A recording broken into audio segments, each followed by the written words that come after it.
Oh yeah. First of all, man, my thoughts and prayers go out to his family, his loved ones, man, and then also this organization, the team, the guys who got a chance to be around such a great individual like him, and seeing his film, seeing him play from afar, and how good he was getting better and stuff like that is definitely a tragedy, man. And I just think that the organization, the team, did a great job with pulling together, man, mourning his loss, and also.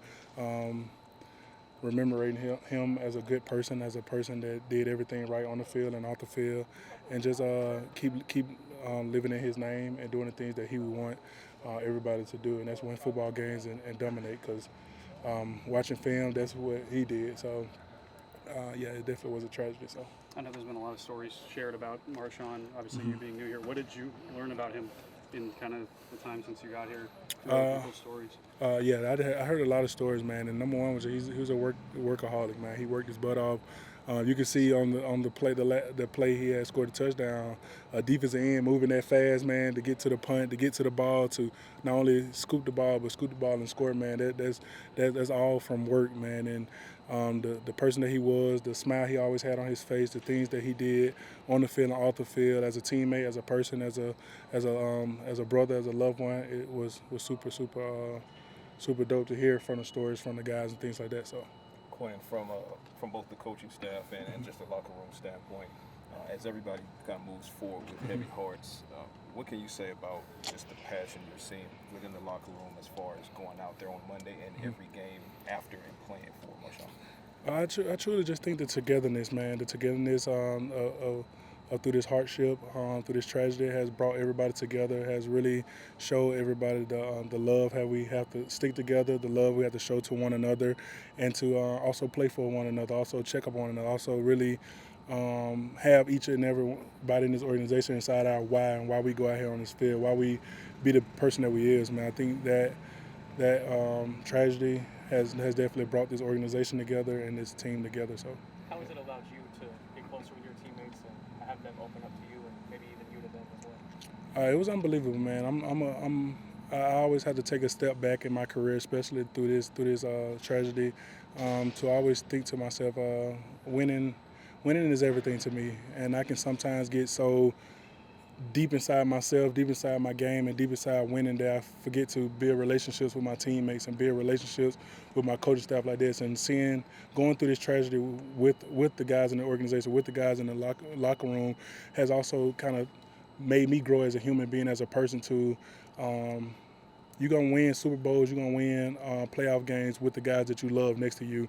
And you can't love nobody next to you if you don't know them. So it definitely taught me a lesson and definitely grew me as a man, as a person. So. How have you caught up onto what they want from you in this defense, and is it different than what you had with Aaron and the Jets in any kind of way? Or is it the same? It was definitely easy to catch up, man, when it comes down to football. I really trust in my football IQ and the things that I can do, especially coming down to remembering the playbook, remembering what they want me to do. And it probably took me 1 or 2 days to get the whole playbook down and to come out here and just fit right in, man. And you know me, I always say this all the time, man. Whatever a coaching staff, whatever the scheme, whatever the team need me to do to win football games, I'm willing to do and I'm going to do, because at the end of the day, I just want to win. So. How long ago does it seem like you've played? Have you ever gone this long healthy and not played a game? Nah, this is probably the first time. This is the first time I went healthy and haven't played a game. But it's been like 2 weeks and some days, a couple of like two and a half weeks, something. Yeah, but with this strict conditioning staff here, man, we did a great job last week, because my plan was just to prepare like I was going to play into a game, condition like I was going to play into a game, do pre-practice like I was going to play into a game, because I had a bye week previously. So, man, conditioning-wise, everything-wise, man, I just hit it like I was still in season, still played in the game. And, of course, I didn't play a game on Sunday, but I kind of did a mock game amongst myself. And, I usually play around 30 to 40 plays, so kind of 30, 40 reps or sprints or med ball slams, some type of cardio thing where I can still have that same win and things like that. So coming back to practice this week was easy, and it's a blessing to be healthy. So did it get a little antsy last night watching those guys play? I'm talking about the Jets, right? Yeah. Okay, yeah. I'm sorry, but Not really answer, man. I'm pulling for every single body. I'm pulling Right. for the organization. I'm pulling for every single body. I'm pulling for AG, man. AG, my guy, and I truly believe his standard, his culture, his mindset is going to change that thing around. So I always will keep up with the organization and keep up with them. And I like watching my brother too. So Yeah. make sure he have a good game. Critique him today and the things that like that. So I was always cheer for every last guy in that room because they all my brothers and AG as well. So. Can you talk about your excitement though for Monday night to finally take the field with these guys after this trade and after so much? I'm super excited. I'm like you said, man. I haven't played a game in a in a long little minute, so I'm super excited not only to play a football game, but to play for this organization, man. To play for this team, to play for the guys in our defensive line room, and also to play for the guys in this organization has been on my frontmost important. And like you said, they took a chance on me and traded for me.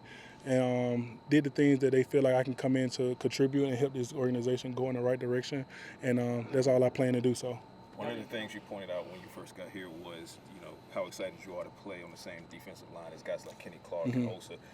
That was before you met with him. And now that you've had several meetings with him, you've had a couple practices with him, what can you say about just the chemistry that you guys are building? Oh, it's unbelievable, man. It's unbelievable, man, to be able to come in and not only play with but learn from guys like Kenny Clark and Osa. I've been watching Kenny Clark film for a long time, man, and the things he can do from a 2-tech, from a 3-tech. I think I watch every single clip of his at Green Bay, man, and try to learn from, try to take something from. And Osa has been unbelievable in his career and been doing great things as well. So to be able to learn from each other, like I said, has brought me together to learn my teammates on the field and off the field, and it's going to be unbelievable to go play on Monday night with them. You watch Kenny Clark so much, but what's it been like to pick his brain in person? I mean, have you been able to say, like, hey, I watched you do this on film. How did you do that? What's that been like? Oh, yeah, definitely, man. It's been unbelievable, man. And just continue to learn, continue to grow, continue to build my game week in and week out and year in and year out, especially playing alongside a great defensive tackle like he is. It's been definitely unbelievable, and it's definitely a blessing for me to have. So. All right, thank you. Thank you, man. Thank you. Thank you. Obviously, you just got here, but how is this kind of like bonded with some guys that you didn't know just because of what happened to Marshawn? Yeah, it's definitely, I obviously didn't know Marshawn, but you can see the impact firsthand on what he had on the guys around me now. And so as a new teammate, I'm just trying to honestly be a good teammate, be there for them, whatever they need. I know they don't know me from Adam right now. That's just part of where we're at. And but I'm going to continue to support them with whatever they need that they're going through. Is it a lot of guys have been talking about, hey, let's just check up on each other because you never know what's going on in a person's For life. sure. Is that kind of another wake-up call about life and stuff? Yeah, and you want to be consistent with it. You don't want it to be like just doing it this week and then it starts to fade off. You just try to be consistent with checking in on your people, and especially these guys around us. Has football been like, okay, this is a good distraction for us in a sense, I think so. I think you obviously have to talk to some of the other guys more about that specifically. But I think it just kind of helps guys get their mind on football and not forgetting about him, but moving forward and bringing a light to the situation. And that's kind of the mantra around the team right now. Just looking ahead to Monday night's matchup, put the star on your helmet. Is that going to be like a surreal moment for you, knowing you're playing for an organization like this? Yeah, it'll definitely be a lot different than the last 5.5 years in Cincy. Wearing the white jersey, the star on the helmet. It'll be a good change for sure, and I'm looking forward to it. You talked about how excited you were to learn about the news of Quinnen Williams' trade on the plane. Yeah. Have you gotten to talk to him at all? And Yeah. have you kind of built a relationship just in a short period of time? Yeah, I've talked to him a little bit. I know he's as good as advertised these last couple of days in practice. So he's a force to be reckoned with. I think some of the coaches that are here were some of his coaches when he was with New York, and so that helps with his terminology. So I think he's just going to continue to do great things. How What do you expect your acclimated? role to be, immediately with a new team, taking the field Monday night? I'm not totally sure what that looks like. Just kind of controlling the controllables, what I can. Trying to learn this system each and every day. There's new things every day. And it's not going to happen overnight. It's going to take a little bit of time, but I'm doing my best to learn it as best I can. How much extra time have you spent with Borgonzi just to kind of, and if you've been asked that, I apologize, just to kind of know what they want out of you and maybe Eberflus as well, of what the system is, what the requirements are?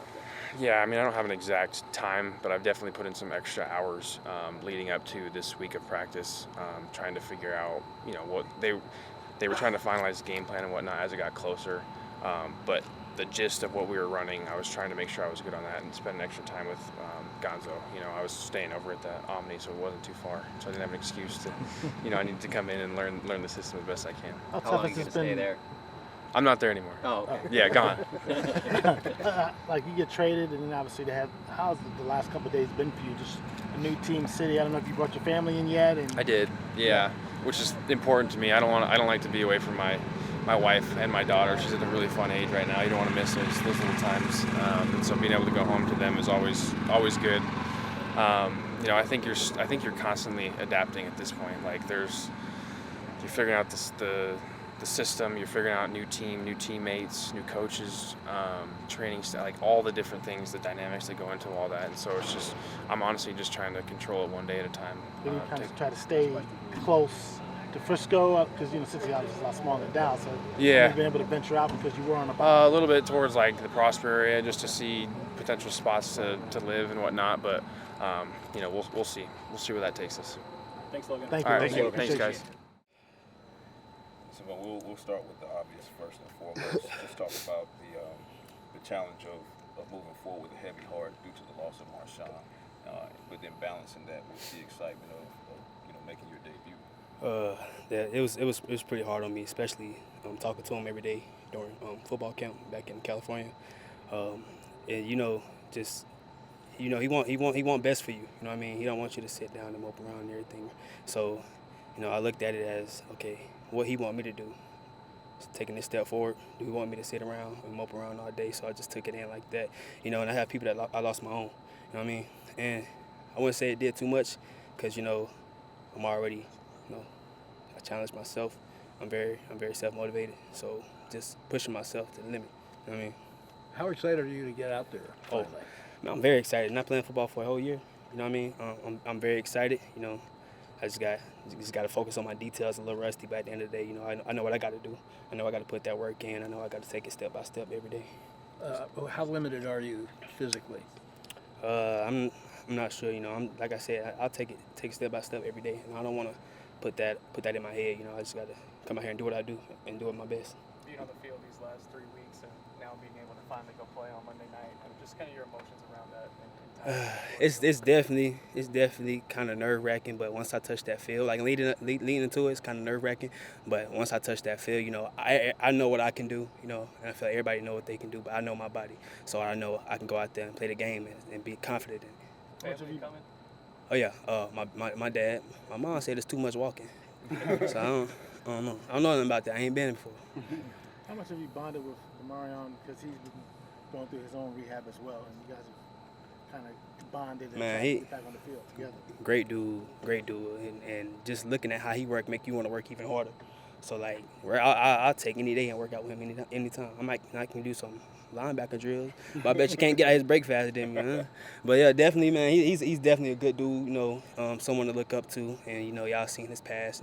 Just looking at his highlights and stuff like that. He a good dude, man. He hard working.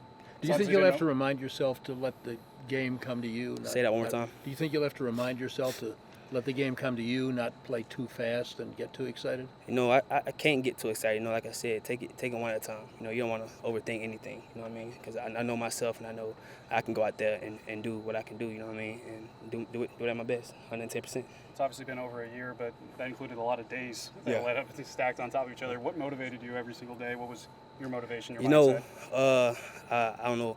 I speak about this every day, and like a lot of people have it worse than I do. You know what I mean? A lot of people can't talk to other people about it. So I take it in, as in like my mom and dad too. So they worked hard too in every situation they had to go through in their life. So this wasn't the worst thing that happened. I know what I could do. I know what I couldn't do. So I took it day by day, kept my head above water, and just approached every day with an intention to get better and better every day. Brian Schottenheimer talked about kind of your press man ability, and you talked about knowing what can you do. Sort of what can you do in that area, and what do you provide on the field for this I team? provide, effort, and I feel like effort carries a lot of things, like getting to the ball, being there, because you never know when the ball gonna pop out. And my press technique, it's not perfect, but that's when I say, okay, I gotta work it every day. Will you wear the brace in the game, or is that just for practice? Yes, I will. And how comfortable are you with the brace? I'm comfortable. It can take getting used to.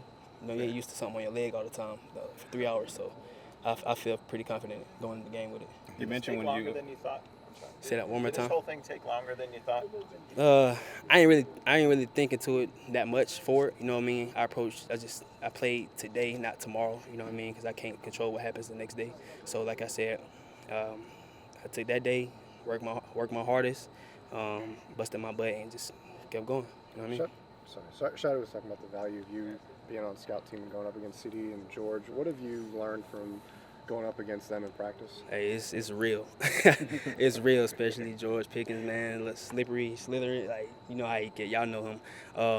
Definitely competition. I feel like they brought me back to myself, you know what I mean? And, like, approach it every day, like, you know, these same guys you've been going against, you know what I mean? And, like, yeah, that's it, man.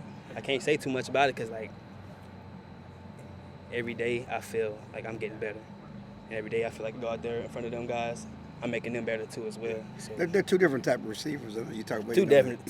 So they increase your versatility in regards. That boy to George, man. Yeah, he'll give you some work. He'll get you ready for game day, definitely.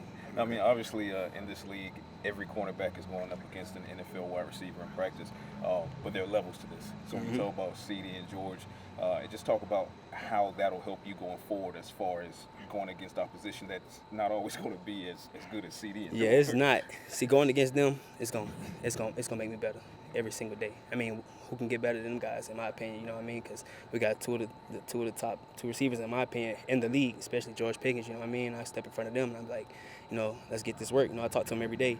They know I want that work. You know what I mean? When I get that work, it's just, hey, I feel like I have a bad day. It's gonna make me better on the game day because, like, I'm learning. Are you talkative during reps? Am I talkative? Yeah, trash talk. Maybe after the play. He beat me off the line screen. Hey, brother, hey, slow down a little bit. But nah, I be joking around with them sometimes. You know, I'm a quiet person at the same time, but I like to engage with everybody. Have they given you a welcome to NFL moment yet? What you mean? Like just a play where you're like, oh damn. Oh yeah, definitely. When you're on that scout team, you know, I've been out for a year. You know what I mean? I'm thinking, okay, let me get this. Boom. Take that one moment, you know what I mean, and shock you, and you be like, okay, this is the real deal. How long do you think it'll take for the nerves to melt away? Will it be 1 rep, 2 reps? See, I like that question. I say about 2-3 reps. Yeah. You know what I mean, to get it out my stomach. You know what I mean, out my head. So. Do you have a pre-game routine, like something that you always did in college that you're gonna do before again? I run out the game? Run out there. Yeah. Pretty much. I talk to myself. You know what I mean, and I backtrack to. Like I said, I like to backtrack, and because my purpose is to help the people. You know what I mean? And I know the job I got is not the hardest thing in the world. So, and I'm looking at my mom and dad, and like I think about them all the time. Before I step out on that field, take a deep breath, inhale, exhale, and let's get it. You know what I mean? I don't do too much. And you're going out there to debut, you know, in the NFL as a 3rd-round pick for the Cowboys in prime time. Just how good does this feel? To set that kind of tone and give that kind of testimony to guys who aren't coming from some of the bigger schools and bigger programs in the nation. One thing I want to say about that, I feel like, man, if you're a dog, you're a dog. I don't care where you've been. I don't care D1, D2, D3. You're a dog, you're a dog. Go out there with confidence. You know what you can do. You know what I mean? And I came from ECU. So the way I look at it is I don't care where you came from. If you go out there, better bust your, you know what I mean? Keep going, man, for real. It don't matter. Don't listen to the noise outside. You know what I mean? You know what you can do. Do it yourself and be available for yourself, you know? Thank you. You know it. Thank you. I appreciate y'all. Yeah, appreciate it, man.